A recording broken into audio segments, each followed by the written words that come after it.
멜기세덱은 성경에 모두 10번이 언급됩니다. 그 중에 구약에는 딱 2번만 나옵니다. 그가 신약에서 더 유명하다고 볼 수 있습니다. 구약도 이 2군데 중에서 시편에서의 기록은 요 다른 한 곳을 배경으로 하고 있기 때문에 결론적으로 구약에서 멜기세덱에 대한 구체적인 정보를 얻을 수 있는 곳은 딱 한 군데뿐이 없습니다.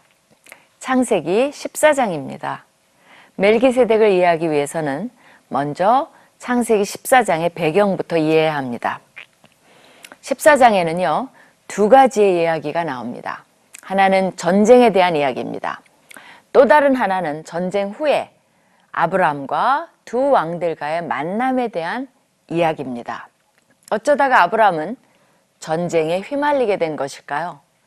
먼저 전쟁 이야기부터 보시겠습니다. 14장에는 3번의 전쟁이 기록되어 있습니다.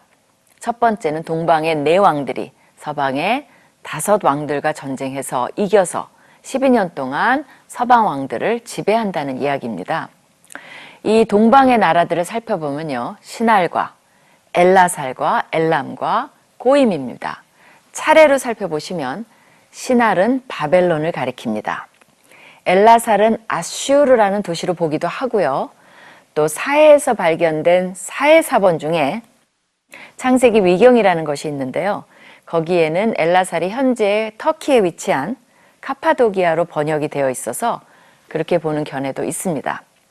엘람은 오늘날 이란의 후제스탄주와 일람주를 중심으로 한 제국을 가리킵니다. 고임은 이름 자체가 민족들이라는 뜻이 있어서 특정한 지명보다는 흩어져 있는 소수 민족들의 연합체로 보는 견해가 강합니다.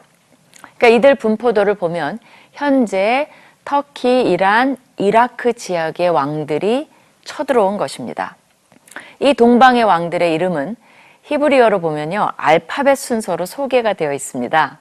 이 중에서 엘람 왕 그돌라 오멜이 우두머리격입니다.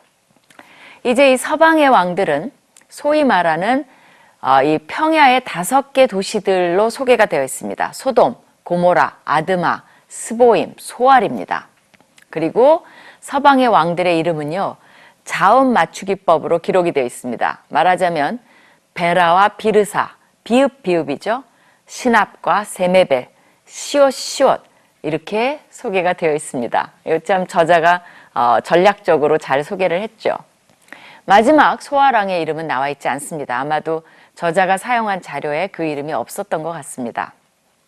이 동방의 4왕들은 당시 국제정치 무대에서 보았을 때 막강한 세력으로서 남쪽으로 쭉 쳐들어 내려오면서 여러 국가들과 민족들을 점령하고 급기야 이 평야의 5개 도시들과 대치하게 됩니다.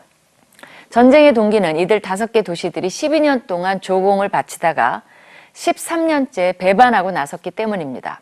그리고 14년째 서방의 왕들이 이들을 다시 제압하기 위해서 쳐들어온 것입니다. 이것이 2번째 전쟁입니다. 패배한 소돔왕과 고모라 왕이 도망을 가는데요. 시딤 골짜기에 있는 역청 구덩이에 빠졌다고 되어 있습니다. 역청은 아스팔트의 주 재료로서요, 사해 근처에 많이 있는 당시 고대 근동에도 많이 쓰인 재료입니다. 근데 실제 역청 구덩이에 빠진 사람이 누구인지가 성경에 분명치가 않습니다. 소돔 고모라 왕이 빠졌다면 그들은 빠진 것이 아니라 일부러 숨기 위해 그리로 뛰어든 것으로 보입니다. 그것이 아니라면 소돔과 고모라 왕은 산으로 도망가고 다른 군인들이 도망가다가 역청에 빠져 죽은 것으로 보여요. 전쟁의 결과는 이 서방의 4왕이 소돔과 고모라의 모든 재물과 양식을 빼앗아갑니다. 그리고 본문의 진짜 주 목적인 롯의 이야기가 이제 나오기 시작합니다. 소돔에 거주하는 아브라함의 조카 롯도 사로잡고 그 재물까지 노력하여 갔더라고 하므로 롯이 소돔에 살고 있었다는 것과 아브라함의 조카라는 것을 우리에게 다시 한번 상기시켜 줍니다. 이제 드디어 아브라함이 개입될 차례입니다. 이것이 3번째 전쟁입니다. 전쟁에서 도망한 자가 와서 아브라함에게 소식을 알려줍니다. 그때 아브라함은 마므레의 상수리 숲을 근처에 거주하고 있었다고 기록하고 있습니다. 마므레는 헤브론에 속해 있습니다. 전혀 전쟁의 영향을 받지 않은 곳에 평안히 살고 있었습니다. 마므레와 에스골과 아넬은요, 모두 아브라함과 동맹 관계가 있는 친구들입니다. 이들 모두가 재밌는 것은 사람 이름이지만 장소 이름이기도 합니다. 그러니까 이들 시족들이 살면서 그 장소에 자기들의 이름을 지명으로 사용한 경우가 고대에는 흔히 있습니다. 평화롭게 잘 살고 있는 아브라함은 조카 롯이 잡혀갔다는 소리를 듣고 318명의 장정을 거느리고 자기의 동맹자들과 함께 북쪽의 단이라는 곳까지 가서 적들을 한밤중에 공격합니다. 자, 보십시다. 집에서 길리고 훈련된 자라는 것은요, 아브라함 집에서 성장한 종들로서 사실 더 신뢰가 가는 자들입니다. 이런 자들이 자그만치 318명이나 있었다는 것은요, 아브라함의 종들의 숫자가 대략 1000명은 되었을 것이라는 계산이 나옵니다. 그의 재산 규모를 알 수 있게 해주는 대목입니다.